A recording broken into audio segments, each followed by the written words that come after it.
Okay, guys, hi, I'm BIIANCO, and I'm going to talk to you about DJ sets with live elements because my background is doing MDing, which is musical directing, or running playback rigs, or setting up Ableton live shows.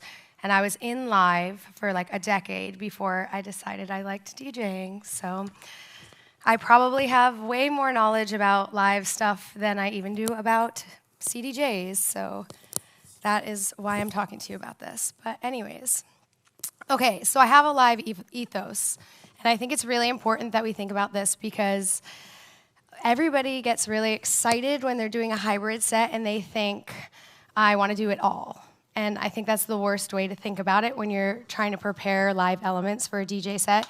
You need to remember the psychology, like the psychology behind what an audience is looking for when it's going to see a DJ set, right? So you need to make sure that your live elements are so tight that they sound as good as the track. If you can't execute at a level where the live elements are as tight and as well mixed in and produced as a track, then you're going to take the audience out of the moment. And you also have to, so basically stitch the elements that stick out. Ultimately, when you're deciding what you want to play live, make sure it supports the overall set. Make sure like the little elements that you're doing supports the whole picture.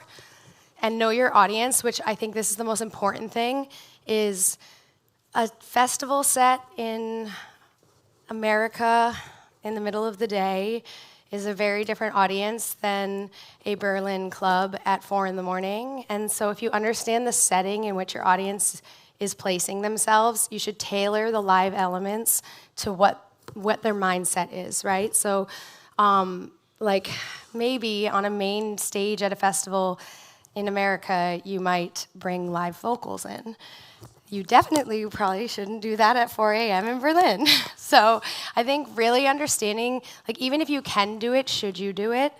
That's like what separates like Jeff Mills and Kink from like your average musician trying to build a hybrid set. So this is the most important thing to think about whenever you're deciding what you want your live elements with your DJ set to look like, I personally think.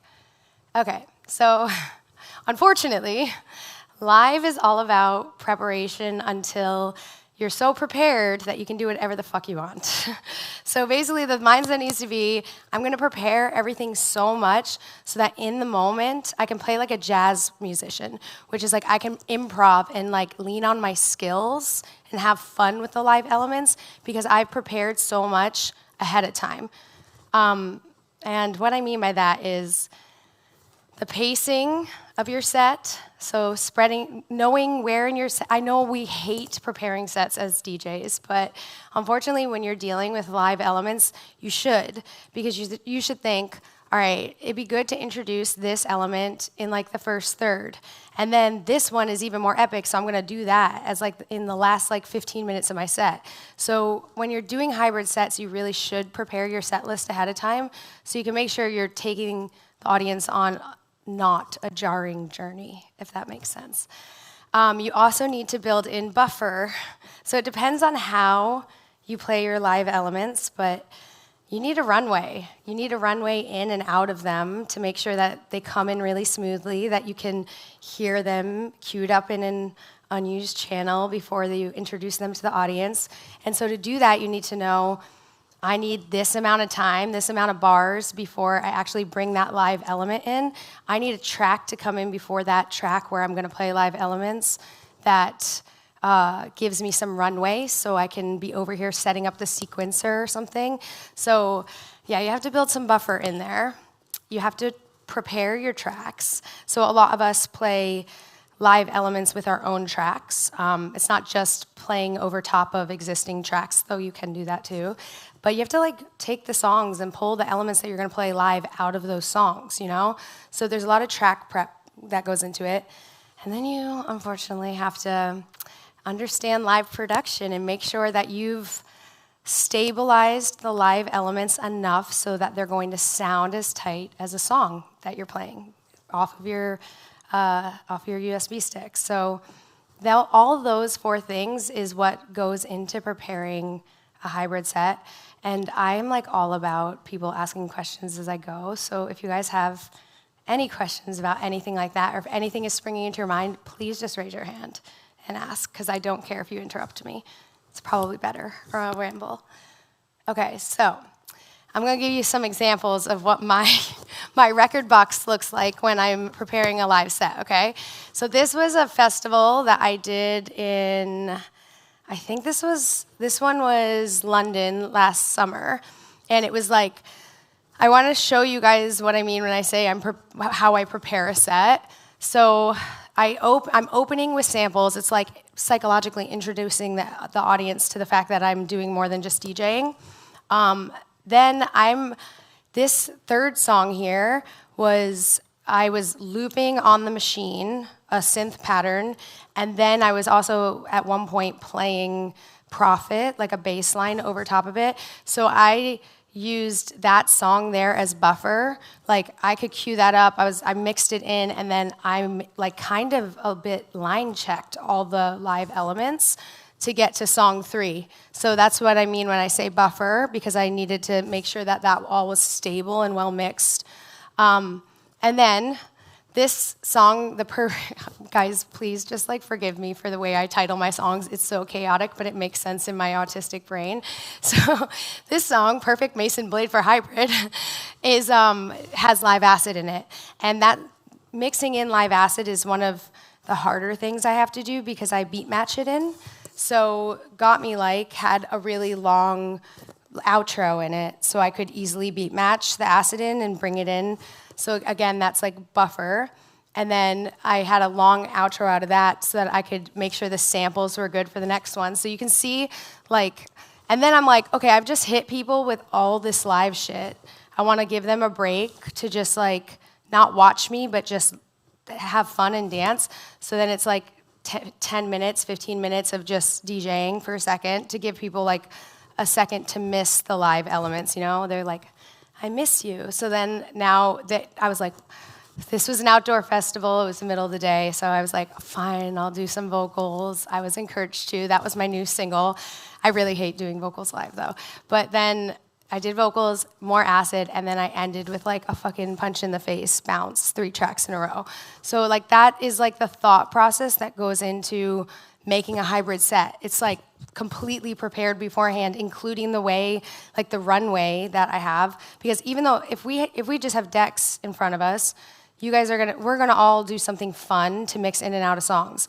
But if you're mixing acid in, you can't be over there like fucking around and looping and stuff. So you have to like prepare the tracks to do what you would have done if you were just DJing, basically. So that's like, I'm giving you that example. What was this? This is another, I'm just giving you another example of like how I had to prepare for a set. So, one thing I do want to bring, so at one point, I have played break beats live on an SPDSX. And it's important to talk about this because it's in this particular set where I did it. If you're ever playing drums or if there's a rhythmic element live, if you're the littlest bit off, if you're the drums, it's a train wreck, right, for the audience. So in order to make sure that I am as tight of a drummer as if the breakbeat was actually in the track, I literally made a click track here that I queued up in an unused channel and put sync on the CDJ so that I'm just listening in my headphones to like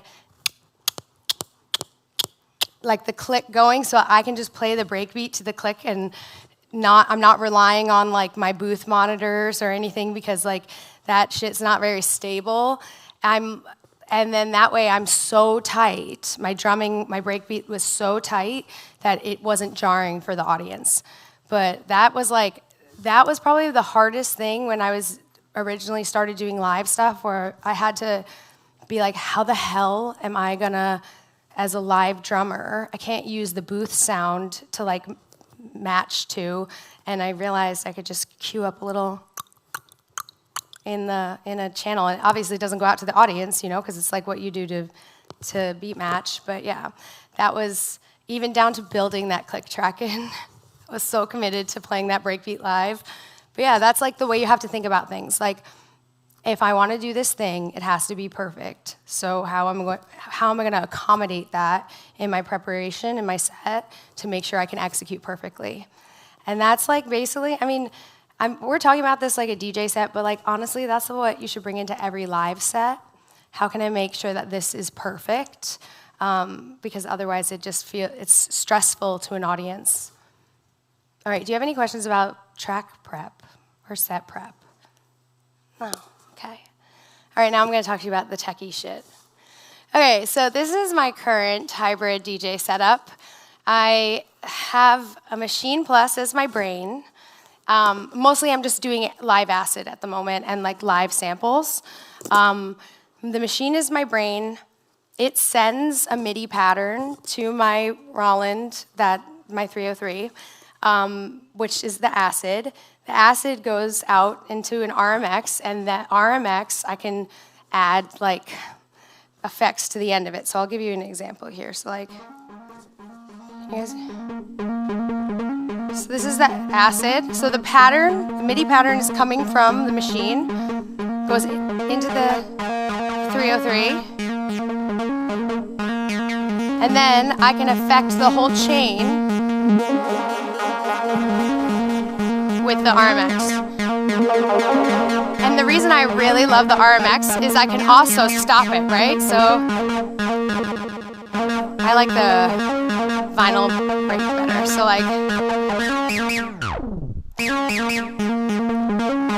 so if you know your track has like a part where you want a break in and you would have just pulled the fader out, but you can't, it's not as easy to pull the fader out, you know?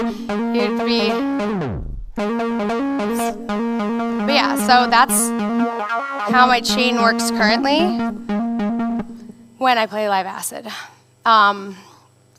Any questions about that? No. Great, you guys are okay, yes, thank you.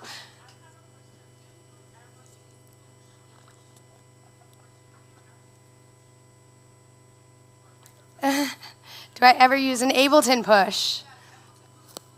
So I actually considered when I was making the decision between the Maschine and the push, I almost went with the push, and I love Ableton. They let me borrow one, the standalone one, so that obviously I didn't want to DAW on stage, right? The only thing is that the Ableton push doesn't accommodate third-party plugins. And at the time, and I'll get to this when I show you how I've expanded the setup. But at the time, I know at some point, and I've already done this for some of my videos, I have lights that sequence with certain of the elements. I'm doing lighting design. So lights are triggered when I hit certain MIDI like triggers, and that is a third-party plugin.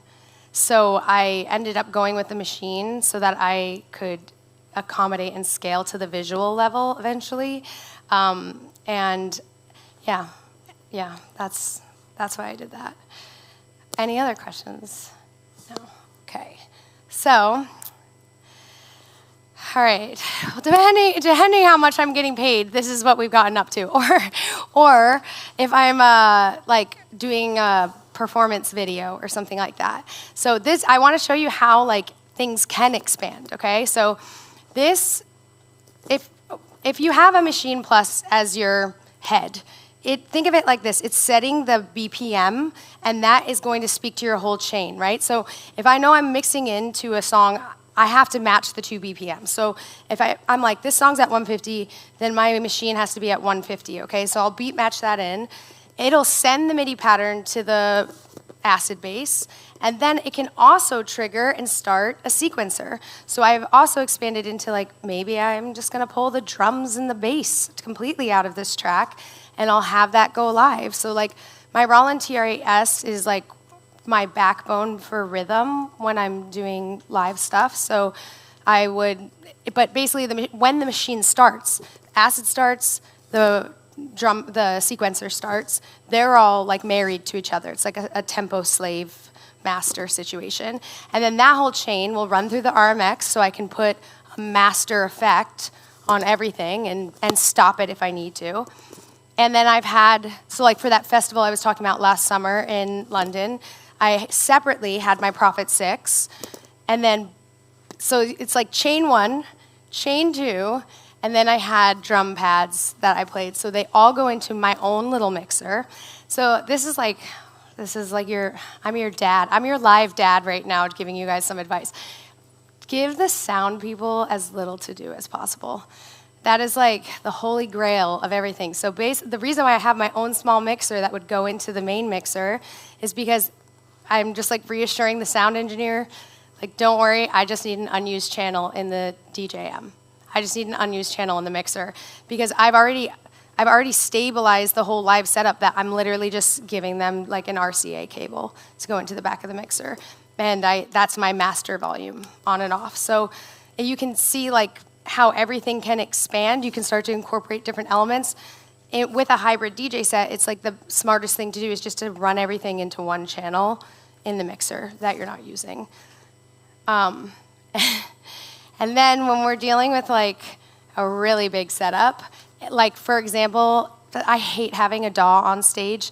The only time you ever really need a DAW on stage is if you have like a lot of visual elements or if you have vocals. So if you're not like Beyonce level, you probably don't have your own soundboard, and you're probably not able to put auto-tune and these plugins, like zero latency plugins for vocals, on the board itself. You know, so a lot of times when you're bringing your own setup into something and you don't have like a touring sound engineer with you, if there's live vocals, I want to use the UAD plugins that are zero latency, the live plugins. So I can put like compressor, EQ, a little bit of reverb, maybe some slap back, and some auto-tune on my vocals, and then it's like a completely stabilized vocal chain. You don't need to do that unless you have live vocals. This is why I hate doing live vocals, because there's so much, like in order for it to sound really professional, there's so much you have to do to like stabilize that channel specifically. But that's pretty much that, or if I have like a really complicated lighting setup or a really complicated like projection setup, like I've projection mapped the whole, like this exact thing is happening in this exact moment, and I don't have my own visual person, you know, like if it's that, then I will have Ableton, a DAW on stage with me. And then if I'm doing like a live video, I will have a DAW on stage with me just so that I can capture the audio and the MIDI and stuff. So it's like easier to sync later the audio and the video. Do you guys have questions about that? Any thoughts on DAWs on stage? Because this is a little bit important. Because when we talk about the next thing, the most important thing is the synchronization with your decks and your hardware, right? This is a controversial topic amongst the very few people out there that are doing hybrid DJ sets. Oh yeah, did someone have a question? Do you have a MIDI interface, or you said you work with like Slave, you put it through the machines and everything, but do you use, for example, the main MIDI from your mixer for the effects, or the main MIDI from a MIDI clock? Yeah, so the way my setup is right now is that the Maschine Plus is the main MIDI like sender, right? It's the master in the chain. So it's the pattern lives in the machine. So like and the start stop lives in the machine. When it starts, everything else starts on the chain.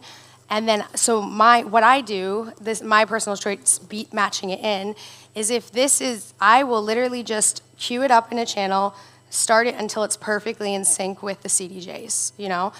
This is a lot of people that do hybrid DJ sets don't want to have to rely on their own ears. They're worried that they're not going to be able to mix it in fast enough or sync it fast enough, and they want to use like a MIDI interface to sync, to be able to, like, when the song starts, these things start, right? So there's a few technologies out there that you can use for that. Also, like, if you guys are familiar with modular, like a big modular setup, a lot of us will have like a MIDI, like a MIDI channel assignment box where it's like, you know, like the more complicated your modular and sequencing situation is, when there's no decks involved, it'll make sure it's allocating the right like MIDI channels to each of the things on your modular rack or your like sequence. And that is like, those boxes can get a bit expensive because it's a very sophisticated, like down to the millisecond, how accurate is the MIDI time code that is going out to every single like step in your chain. It's we obviously want it as accurate as possible. So that is like, you can buy something that does that, but where it gets complicated is how do we make Pioneer decks or like in Allen and Heath or a Pioneer mixer speak and line up with this hardware. So there's two things going on that people like lean on. There's your what is it called? The Pro DJ Link, this like new MIDI out thing that the V10 mixer has, that basically like you would take MIDI out of here and it would send it to your chain and it can link that way. Or there was like, and by the way, this is like a GitHub type program, the third bullet link here. Like, you download this thing and it converts your MIDI signal from here into a language that this can read, but you need Ableton on stage then. And that is like what a lot of people have been using, the third bullet, which is that making the Pro DJ link speak to Ableton link and then have it all like bridged together. I feel like there's a lot of people introducing live elements from Ableton directly. Like they're doing like Ableton clips, they're doing like little scenes, stuff like that. That makes sense to like, if you want to sync those things. But I feel like this is so much setup for just get your ears accurate. Honestly, like what was like the first thing, like my whole presentation said is, if you can't do it as accurately as possible, like maybe you should wait. Maybe like it should sound so tight it sounds like a track, right? So if you can't make your ears and your sequence chain so airtight, maybe that's not that the audience is going to hear that difference. I personally think that beat matching is the best way to do it, because think about like how fast your turnaround is. Something can fail in your box, like in your setup. Like keeping it as like uncomplicated as possible. I'm sure there's a lot of people sitting in this audience that know how to mix vinyl. It's like kind of the same thing, but with a different technology. So just like, I personally think that like you should learn to trust your ears first. And then if your setup gets so complicated and you have such great advancing support that you can start to include these technologies, like using the MIDI send out of the V10 mixer, or using Ableton Link and the Beat Link trigger, deep symmetry technology, then like that's awesome. You've gotten to the point where you're getting paid like Fred again. But maybe we should start with making sure you can beat match your acid in, you know? So I feel like that is, and then the last bullet point here is queuing a click track for performances. That is exactly what I talked to you guys about with the live drums that time. I'm like, I know that I'm better when I have a click track, so I'm just gonna sync that. But anyways, that's I think beat matching is the most accurate and stable choice, because the other things can break. Or maybe the link, like your Bluetooth goes, or not Bluetooth, sorry, your MIDI goes out, or something, I don't know. It's just like, do you have enough time to set all that up, you know? So to answer your question, I use a MIDI box when I'm doing modular, not with CDJs. I don't use it at this. The machine speaks the start-stop to all the other things on my chain. And I will just restart that link, restart that pattern until it's accurate. Like I'll literally, so until it's accurate. And I can show you guys a bit of that. And yeah, demo. This is me being like, demo it. So let me show you guys what I mean. And I'm gonna stress you out by leaving this channel in. I'm going to leave the channel in so you can hear what I would be doing if I was mixing, so that you can hear like how I would start it. So this is a song. So I've prepared this song. I know it's, I'm standing in the light. Hold on, let me. Can you guys see? It's like trip you're taking for acid bass, which means I pulled the acid bass out of the track, right? Okay, so it's 150. I need to make sure that this song, the pattern is in 150. I don't know if you guys can see, but it is. So, okay, wait, hold on, so I'm gonna come in on A. That's another example, or you can't see it because of the glare, but I have a hot cue here that like, it's gonna loop here until I can have this be perfectly accurate. So, put me on spot.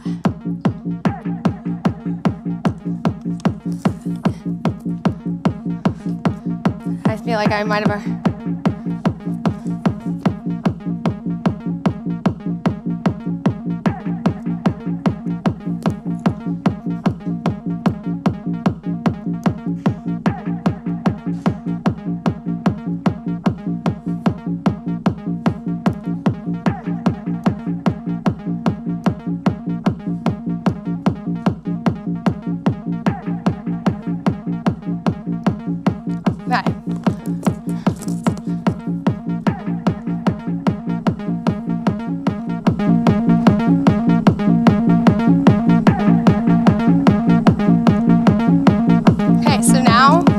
song in, right? I mean the acid in the song.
have a memory cue so that I know I have time to get out of this.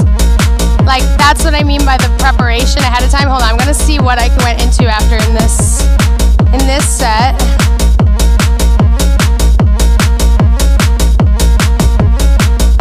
So,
that's like an example of like, I already knew the song I was gonna go into and how I was gonna transition into it so that I can eliminate one element of surprise, or like, I can isolate this. This is the complicated thing I need to do. I don't need to do it all, you know? All right, so now I'm gonna stop and ask if you guys have questions and ideas and thoughts. Okay.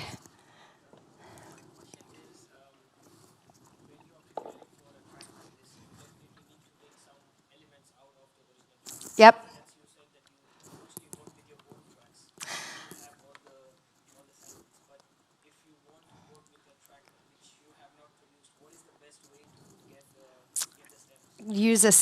Get the stems. That's a more complicated question. I would say what you should think about is it a uncomplicated song enough that I could introduce an element maybe that would be kind of sexy? So like, let me give you an example.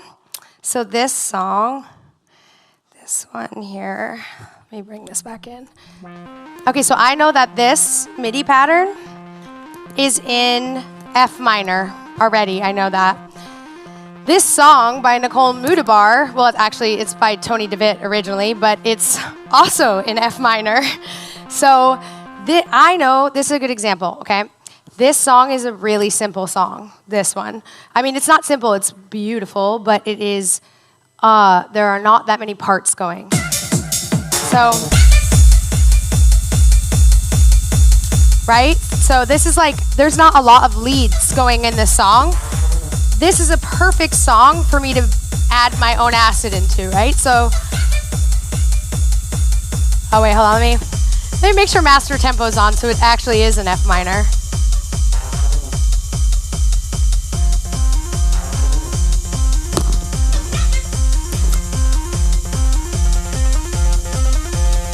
So see how simple that song is? It could use some acid. It'll be sexy with it, right?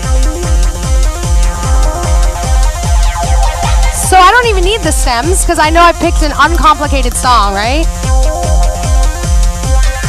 So that is what I would tell you to think about first. Do you need the stems?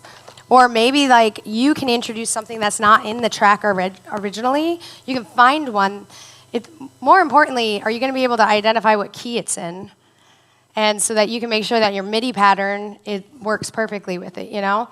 Or if you're like playing atonal samples, like, let me give you, like this. Where is my pad mode? Here.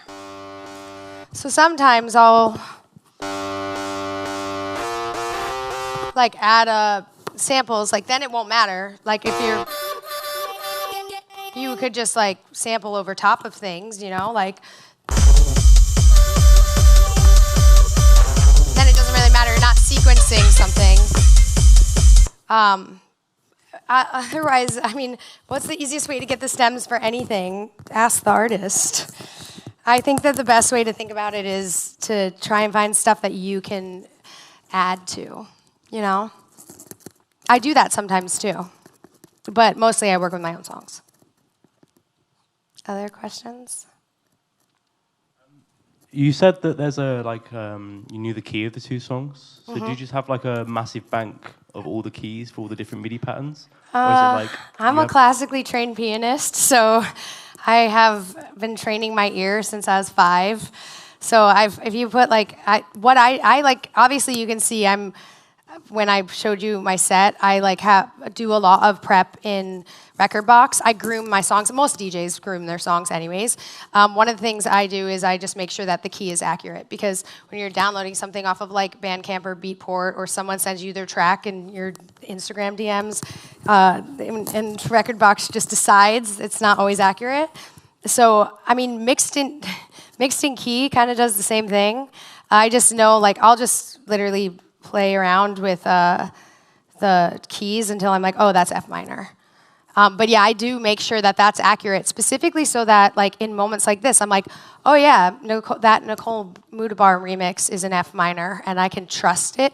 It's the mindset of preparing so that you can improvise, so that all your elements are really well groomed, so that you can improvise in the moment and be impressive. Yeah. But yeah, mixed in key does the same thing.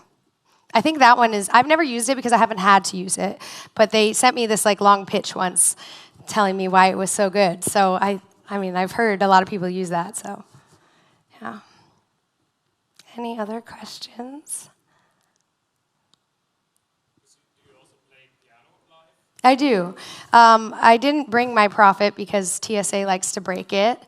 But with analog piano? I have played. That's interesting. I used to play Korg SV1, which has a really beautiful piano sound in it. I could just, if I had it, God, imagine if you had the money to have a piano brought with you on tour everywhere. I don't have that. So if I have a synth, I'll just play to whatever the beat is, if that's what you're asking. But yeah, I have played keys live, yeah.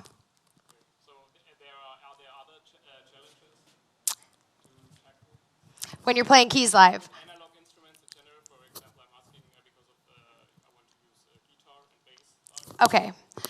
I would say the hardest thing you're going to have with that is making sure you can hear to be accurate, the timing. Sometimes I've played in some venues before, an example, I noticed it when I just played in Miami at Factory Town. And the way that the walls are, there's a little bit of slap back that happens. So the booth, I can kind of hear the track bouncing off the wall. And my booth sound, it doesn't matter if you're just DJing, right? But the booth sound isn't super accurate because that's interfering with it a bit. So I would just say make sure that you can play perfectly in time. So if you need to use a click track for something like that, if it's a particularly rhythmic part you're playing, just cue it up, put headphones on. Use your head. I would say I've also sometimes on festival stages, even when I'm just doing this, I'll put my headphones on because I feel like that's more accurate than trusting the booth sound without them on, And then I'll just have every channel cued. So I have a slightly more accurate thing. That's probably the biggest challenge. And then making sure that however you're giving your guitar or bass to the sound either in the mixer or to the sound engineer, that it's as stable as possible from an audio engineering perspective. But don't trust the booth sound. That's probably your biggest challenge. You're welcome.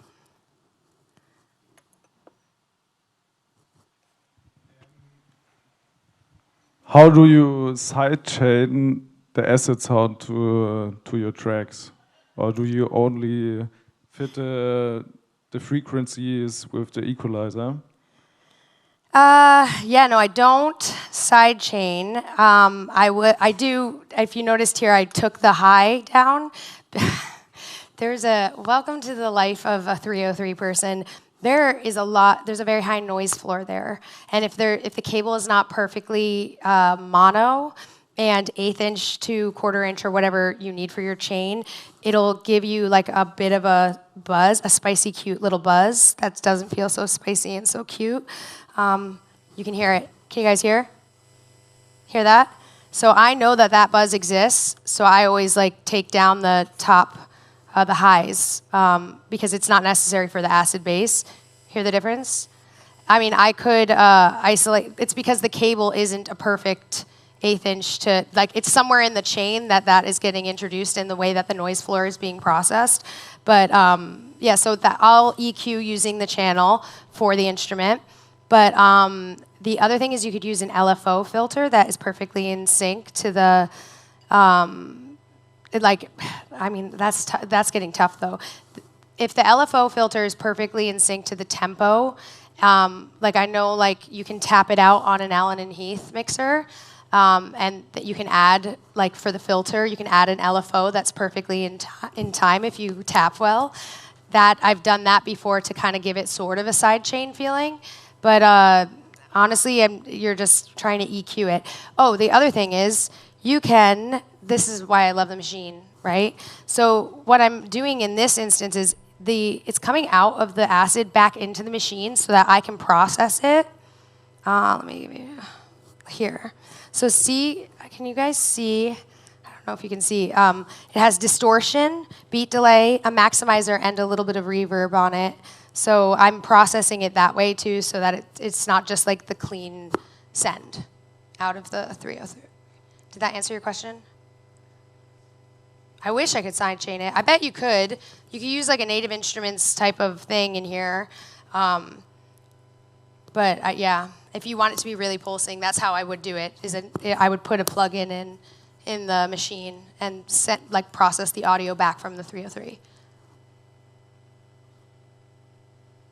How come you don't use a noise gate, like plug-in or a pedal? That's kind of what I was doing with the maximizer. The maximizer on here. There's like a bunch of different, I mean, honestly, when I have my right cable, you don't hear that. Yeah, so I figured out, like, I just need the right cable. It's usually when it's a stereo cable, not a mono cable coming out of here. And then just making sure that it's a mono signal all the way back into the chain. Yeah.